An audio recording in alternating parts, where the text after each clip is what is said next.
Ndraiky trafendra ny ministera mponina indrindrindrindra amin'ny fampalalana ny vahoaka momba ny adidiny ny zoany ary indrindrindrindra dia manentana azy isafidy malalaka ary indrindrindrindra hieritreritra ny tenany mba hialana ny fahantrana zay ny ataonay hoe no tena ampitainay zany amin'izao fotoan'izao satria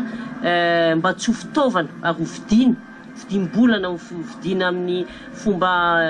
rehetra maro ny malagasy fa mampafantatra azy ny adidiny sy ny zony ary indrindra manampy azy koa misy vokotany sasatsasany hoe raha mila fanampiana zany ny anaovany ny karapanondrona dia vonina ny ministera ny mponina anao an'izany fa nenay zany ny filamatra ary ny tena tanjona dia tsy atao intsony fitaovana io vahoaka malagasy io